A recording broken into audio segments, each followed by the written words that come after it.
በመስዋዕትነት የጸናው ድልድይ በዚህ መጽሐፍ ውስጥ ተነባቢነትን ከፍ የሚያደርጉ ሁኔታዎችን በመጠኑ በሁለት ነጥቦች ለመዳሰስ ሞክራለሁ። የገመገምኩበት ነጥቦች አጠቃላይ ጭብጡ ከርዕሰ ጉዳዩ ጋር ያለው ትስስርና ስነ ጽሑፋዊ ሁኔታውን ነው። አንደኛ ነጥብ በመስዋዕትነት የጸናው ድልድይ ርዕስ ያረፈበት የፊት ገጽ ምስሎች ወይም ከቨር ፔጅ የምንለው በራሱ ርዕሱን ገላጭ ሆኖ አይተነዋል። ምስሉን በመመልከት መረዳት የሚቻል ሆኖ እኔ ከርዕሰ ጉዳዩ ጋር ያለውን ተዛምዶ ብቻ ስመለከት ሽፋኑ ላይ ያለው ታሪኩ በተሰራበት ጊዜ በቀጥታ ተሳትፎ የነበራቸው ተዋጊ ኃይሎችን ያሳያል። ኃይሎቹን የሚመራ አመራርና የሚመራበትንና የሚከታተልበት ዘዴ አንዱ ግንኙነት ነው። ይህንን በያዘው አመራሩ ሬዲዮ እናያለን። የጦርነት አስከፊና አውዳሚነትን በቃጠሎ ነበልባል ተረድተን በመስዋዕትነት በሚገኝ ድል ደግሞ መስራት ከተቻለ እንደ ድልድይ መሸጋገሪያ ሆኖ ውጋገን ወይም ብርሃን እንደሚሆን አመላክቷል። በተረፈ በጽናት ከፍታ ላይ መወጣት እንደሚቻል እናያለን። ሌላው ከመጽሐፉ ጀርባ ሽፋን የጸሐፊውን ፎቶ በክብረ በዓል አልባሳት አምረው ማዕረግና ሙሉ ስማቸውን እንዲሁም የተቋሙን ከፍተኛ ጄኔራል መኮንን አስተያየት አካቶ ይዟል። እንደተባለው 424 ገጾችን የያዘ ትልቅ ቮሊዩም ነው። በመስዋዕትነት የጸናው ድልድይ ይህ ርዕስ 3 ቃሎችን አዋህዶ የተገነባ ነው። መስዋዕትነት፣ ጽናትንና ድልድይ። ቃሎቹ በራሳቸው ርዕስ መሆን ይችላሉ። አንዳንዶቹም ሆነው አስተውለናል።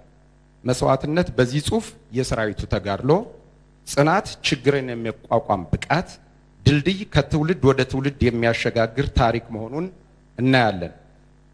መከራከር የሚወድ ሰው አንዳንዱ የዘመናችን አክቲቪስት ድልድይ መሸጋገሪያ ነው ብትለው የአባይን ህዳሴ ድልድይ ለምሳሌ መሻገር የምንጀምረው በጓጽዮን ነው ወይስ በደጀን ብሎ ክርክር ሊፈጥር ይችላል።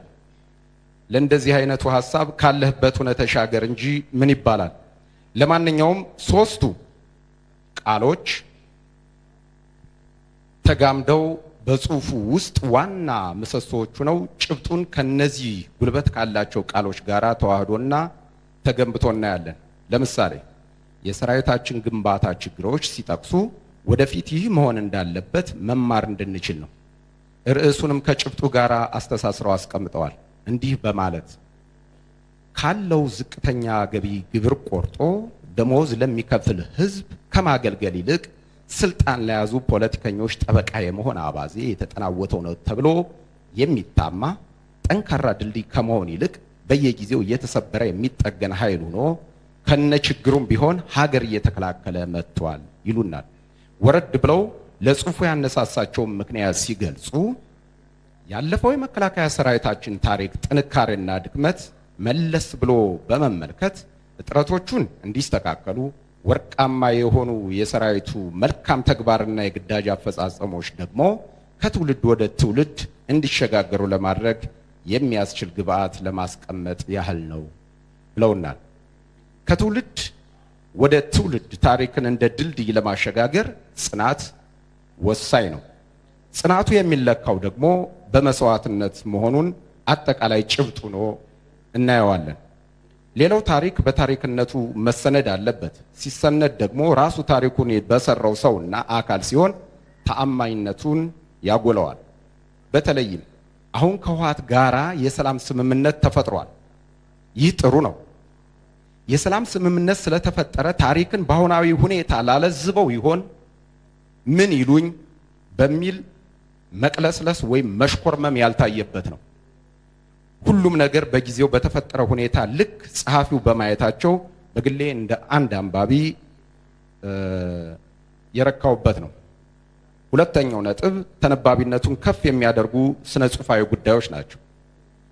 የሌተናር ጄኔራል ዘውዱ በላይ መጽሐፍ ታሪኩን ስናነብ የዝግጅት ምዕራፍ ሲሆን ሰራዊት እንደምታዘጋጅ አይነት ስሜት፣ መከላከል ሲያስገነዝቡን በመከላከል ቁመና ውስጥ ያለውን ጥንቃቄና የመከላከል መርሆች እኛ አንባቢዎች ከዛው ሆነን የተከላካይ ጦር አይነት ስሜት እንዲኖረን፣ ማጥቃቱን ስናነብ ደግሞ የማጥቃቱ ሂደት አልፈጥን ሲል ያዝ፣ ችግር ሲከሰት ቁጭት፣ ጦርነቱ በፍጥነት እየጠቃና ቦታ እያስለቀቀ ሲጓዝ ያንን ድባብ ሲያስመለክቱን የምናነብበት ቴምፖ በራሱ ሳናስበው እየፈጠን እንድንሄድና የስሜት ተለዋዋጭነት እንዲኖረን የማድረግ ኃይል ያለው ነው። ሌላው ፎንት በማንኛውም የዕድሜ ክልል ያለ ማንበብ ለሚችል ምቹና መጠኑን ጠብቆ የተሰናዳ ነው። ይህም ተነባቢነት እንዴት እንደሚያጎላውና ታሪክ ፍሰቱን ከነስሜቱ መጋራት እንደሚቻል በምሳሌ ላስረዳ። መጽሐፍ የያዛችሁ ገጽ 60 ሶስተኛው መስመር።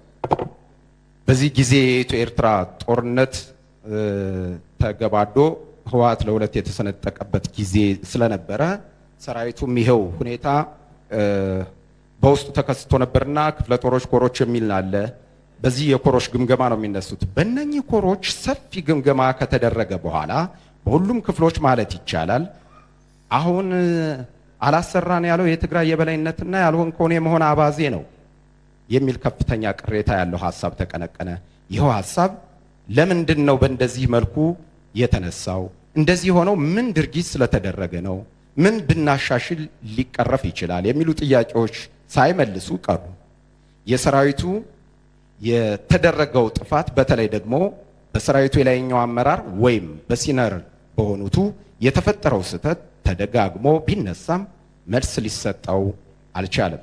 በአውደ ውጊያ የሆነውን ነገር አብዛኛው ሰራዊት በግልጽ ሂስ ቢቀርብም የቀረበውን ሂስ እንደመቀበል አንድ ህዝብ የሌላው ህዝብ የበላይ ሊሆን አይችልም። እንዴት የትግራይ ህዝብ በሌላው ህዝብ ላይ የበላይ ነው ትላላችሁ? ይህማ የትምክህትና የጠባብ አመለካከት ነው በሚል ከተጨባጭ የውጊያ ግምገማ ተያይዞ የቀረበውን ሂስ አዳፍኖ ለማለፍ ተሞከረ። ሰራዊቱ ሌቦች እየተፈጠሩ ነው፣ ያልሰሩትን ስራ ሰራን የሚሉ ድል የሚሰርቁ አመራሮች በርክተዋል፣ ሳይሰሩ በድሮ ታሪካቸው እየተኩራሩ አሁን ጊዜያቸውን በመዝናናት የማያሳልፉ መሪዎች እየበዙ ነው። በውጊያም ሰራዊቱን ያስጨፈጭፉና በአግባቡ ያልመሩ አመራሮች አሉ። ይህ ሳያንሳቸው ደግሞ ከሌላው የበለጠ እንደሰሩ የሚያቅራሩ በርክተዋል ብሎ በግልጽ ያቀረበውን ሂስ ባቀረበው ልክ ከመፍታት ይልቅ የትምክህትና የጠባብ አመለካከት ተብሎ መድረኩ ተዳፈነ ይሉናል። ስለዚህ በዚህ ላይ ሁለት ነጥብ ስፔስ እንደፈታው ጥያቄ ምልክት፣ ትምህርተ ጥቅስ፣ ቅንፍ ወይም ብራኬት የምንለው ነጠላ ሰረዝ፣ ድርብ ሰረዝ፣ 4.7 ያህል በዚህ አንቀጽ ብቻ ተገልጸዋል። ድምጸቴ እንዲቀያየር ያደረገው ስርዓተ ነጥቦቹ በራሳቸው ጋይድ ያደርጋሉ ማለት ነው። ስነ ቃል ውስጥ ተረትና አባባሎች ከ40 በላይ ተካተዋል። ይህም ታሪኩን ከማራመዳቸው በላይ ሐሳብ የመሸከም ወይም የማዘል ብቃት በአጭር ይይዛሉ፣ ተነባቢነቱን ከፍ ያደርጋሉ። ስነ ቃል ከሚያካትታቸው ውስጥ ተረት፣ አፈታሪክ፣ ምሳሌያዊ አነጋገር፣ እንቆቅልሽ፣ ባህላዊ ዘፈኖች የመሳሰሉት ይጠቀሳሉ። ከባህላዊ ዘፈኖች አንዱ ከጽሑፉ ውስጥ ብጠቅስ የልጃገረዶች በዘፈን ያለች አንድ ሀረግ ብለው ናደው አምባውን ፊውታራሪ ሁን ከታሪኩ ጋር እንዴት እንደተዋሃደ ማየት እንችላለን። በአውደ ውጊያ ጊዜ ጀግና ተብሎ ለመሾም ወይም በያኔው ፊውታራሪ ለመባል ከባድ ተግባር መወጣት እንዳለበት ያሳዩበት ነው። አዳዲስና የተረሱ ቃሎችን አካተዋል። ንጽጽራዊ ገለጻንም አካተዋል። ለምሳሌ የህወሓት ታጋዮች ከደርግ ጋር ሲፋለሙ የነበራቸውን ህዝባዊነትና የሰው ንብረት ያለመንካት ሌብነትን የመጸየፍ ታሪክ ተገልብጦ የአሁኑ ወራሪ ኃይል ግን በህዝቡ ላይ የሰራውን ግፍ በንጽጽር ያቀረቡበት መንገድ ማየት እንችላለን። ገላጭነት ተጠቅመዋል። ይህም ጥንድ ፎቶዎችን 16፣ የተናጥል 9፣ ካርታና ሰንጠረዦች 4 በመቅረባቸው የታሪክ አስረጆች ወይም እማኞች ሆነው ቀርበዋል። ትርጉም ያዘለ ቁም ነገር በማድረግ አስነብበውናል። በመጨረሻ ላበረከቱት አስተዋጽኦ እያመሰገንኩ ይህ መጽሐፍ በሀገር ውስጥ እና በውጭ ቋንቋዎች መተርጎም ቢቻል ይህንን ታሪክ ወደ ተለያዩ የኪነ ጥበብ ዘውጎች እየተመነዘረ እንዲሰራ ጥረት ቢደረግና እንደ ተመኙት ትውልድ እንዲማርበት ተደራሽ የሚሆንበት ዘዴ ቢከተሉ መልእክቴ ነው። በመስዋዕትነት ጸንተን ድልድዩን እንገነባለን። አመሰግናለሁ።